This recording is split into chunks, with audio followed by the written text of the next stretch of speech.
ನೀವೇನಾದ್ರೂ ಮ್ಯಾಟ್ರಿಮೋನಿಯಾದಲ್ಲಿ ವಧು ಅಥವಾ ವರರನ್ನ ಹುಡುಕುತ್ತಿದ್ದೀರಾ? ಹಾಗಾದ್ರೆ ಈ ಹ್ಯಾಂಡ್ಸಮ್ ಡಾಕ್ಟರ್ನ ಒಮ್ಮೆ ನೋಡಿ. ಮ್ಯಾಟ್ರಿಮೋನಿಯಾದ ವೆಬ್ಸೈಟ್ ನಲ್ಲಿ ಇದ್ದಾನೆ ಒಬ್ಬ ಮಹಾನ್ ಕದೀಮ. ಆತನ ಕಳ್ಳಾಟಕ್ಕೆ ಲಕ್ಷ ಲಕ್ಷ ಕಳೆದುಕೊಂಡ ಕರ್ನಾಟಕದ ಯುವತಿಯರು. ನಮಸ್ಕಾರ ವೀಕ್ಷಕರೇ, ಸುಪ್ರೀಂ ಟಿವಿ ನ್ಯೂಸ್ಗೆ ಸ್ವಾಗತ. ನಾನು ಅಶ್ವಥ್. ವೀಕ್ಷಕರೇ, ಈ ಸ್ಟೋರಿಯನ್ನ ಪ್ರತಿಯೊಬ್ಬ ಯುವಕರು, ಪ್ರತಿಯೊಬ್ಬ ಯುವತಿಯರು ಮಿಸ್ ನೋಡ್ಲೇಬೇಕು. ಅದರಲ್ಲೂ ಕೂಡ ಮದುವೆ ಆಗುವಂತಹ ಹೆಣ್ಮಕ್ಳು, ಮದುವೆ ಆಗುವಂತಹ ಗಂಡು ಮಕ್ಕಳು ಈ ಸ್ಟೋರಿಯನ್ನ ನೀವು ಯಾವುದೇ ಕಾರಣಕ್ಕೂ ಕೂಡ ಮಿಸ್ ಮಾಡಲೇಬಾರದು.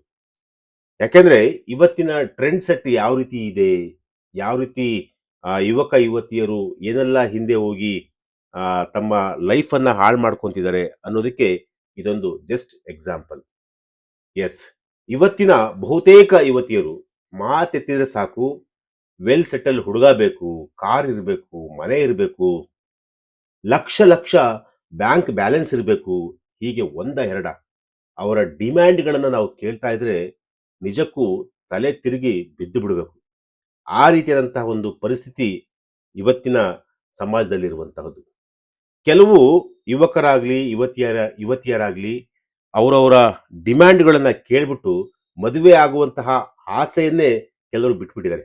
ಅದರಲ್ಲೂ ಕೂಡ ಹುಡುಗರಂತೂ ಹುಡುಗಿಯರ ಡಿಮ್ಯಾಂಡ್ಗಳನ್ನ ಕೇಳ್ಬಿಟ್ಟು ಮದುವೆ ಆಗುವಂತಹ ಆಸೆಯನ್ನೇ ಅವರು ಕೈ ಬಿಟ್ಬಿಟ್ಟಿದ್ದಾರೆ. ಅಂತಹ ಒಂದು ಸ್ಥಿತಿ ಈಗ ನಿರ್ಮಾಣ ಆಗಿರುವಂಥದ್ದು. ಲಕ್ಷ ಲಕ್ಷ ಬಿಟ್ಟು ಕೋಟಿ ಕೋಟಿಯಲ್ಲೇ ಹಲವು ಯುವತಿಯರ ಡಿಮ್ಯಾಂಡ್ ಕೂಡ ಇರುತ್ತೆ. ಅಂದ್ರೆ ಲಕ್ಷ ಲಕ್ಷ ಸಂಪಾದನೆ ಮಾಡುವಂತಹ ಹುಡುಗ ಬೇಡ, ಕೋಟಿಗಟ್ಟಲೆ ವ್ಯವಹಾರ ಮಾಡುವಂತಹ ಹುಡುಗ ಬೇಕು, ಕೋಟಿಗಟ್ಟಲೆ ಸಂಪಾದನೆ ಮಾಡುವಂತಹ ಹುಡುಗ ಬೇಕು. ಆ ರೀತಿಯಾದಂತಹ ಒಂದಷ್ಟು ಡಿಮ್ಯಾಂಡ್ಗಳು ಇವತ್ತಿನ ಸಮಾಜದಲ್ಲಿರುವಂತಹದ್ದು.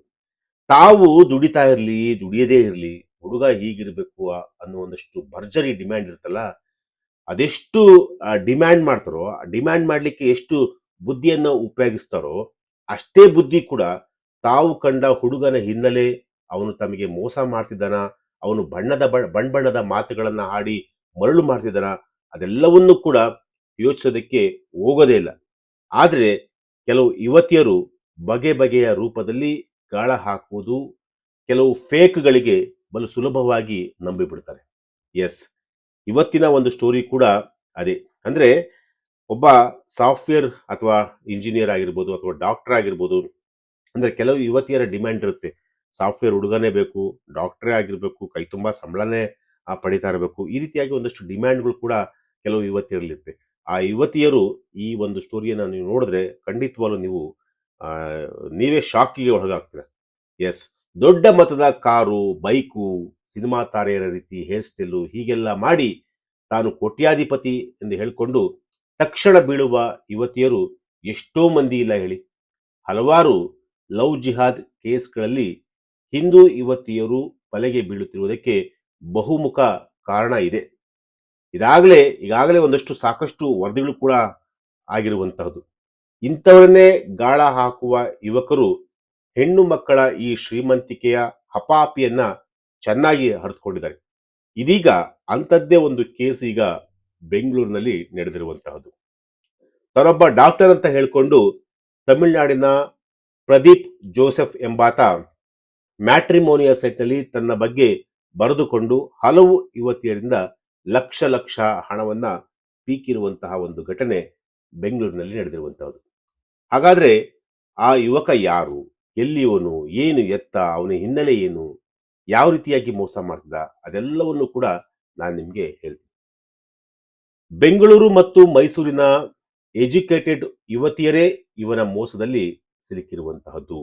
ವೈವಾಹಿಕ ವೆಬ್ಸೈಟ್ನಲ್ಲಿ ನಕಲಿ ಗುರುತನ್ನ ಸೃಷ್ಟಿಸಿ ತಾನೊಬ್ಬ ಶ್ರೀಮಂತ ಮತ್ತು ವಿದ್ಯಾವಂತ ವರನೆಂದು ಹೇಳಿಕೊಂಡಿದ್ದ.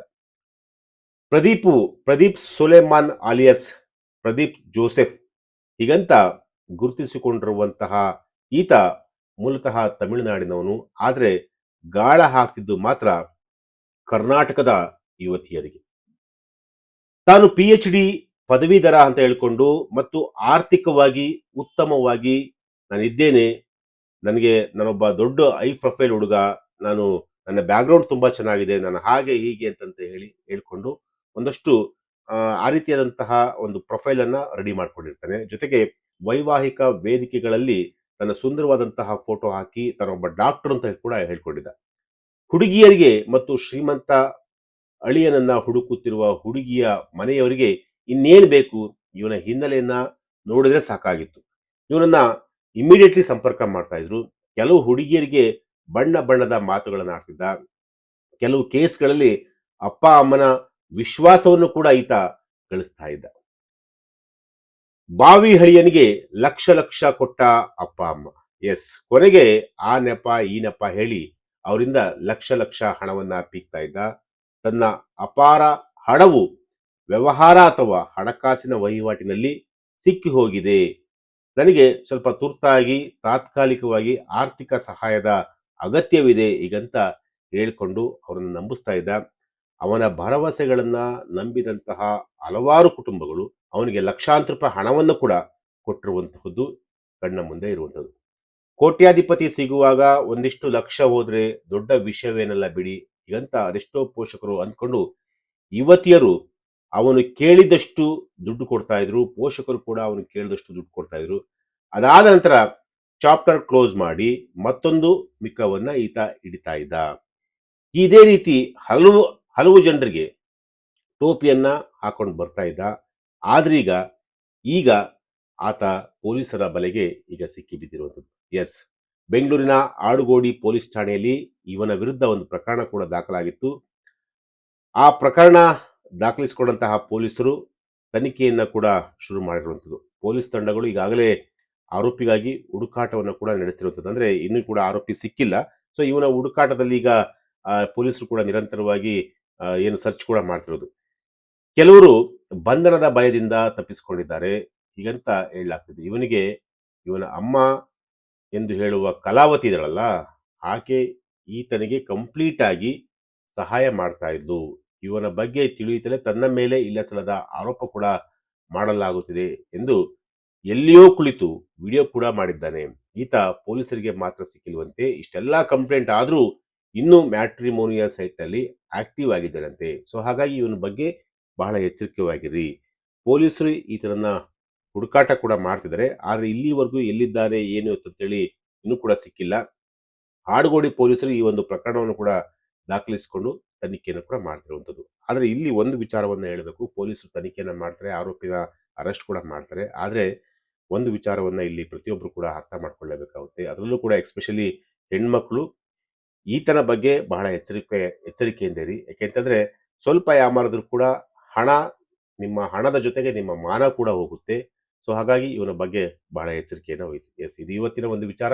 ನಾಳೆ ಮತ್ತೊಂದು ವಿಚಾರದೊಂದಿಗೆ ನಾನು ನಿಮ್ಮನ್ನ ಭೇಟಿ ಆಗ್ತೀನಿ. ನಿರಂತರ ಸುದ್ದಿಗಾಗಿ ನೋಡ್ತಾ ಇರಿ supreme TV news. Thank you.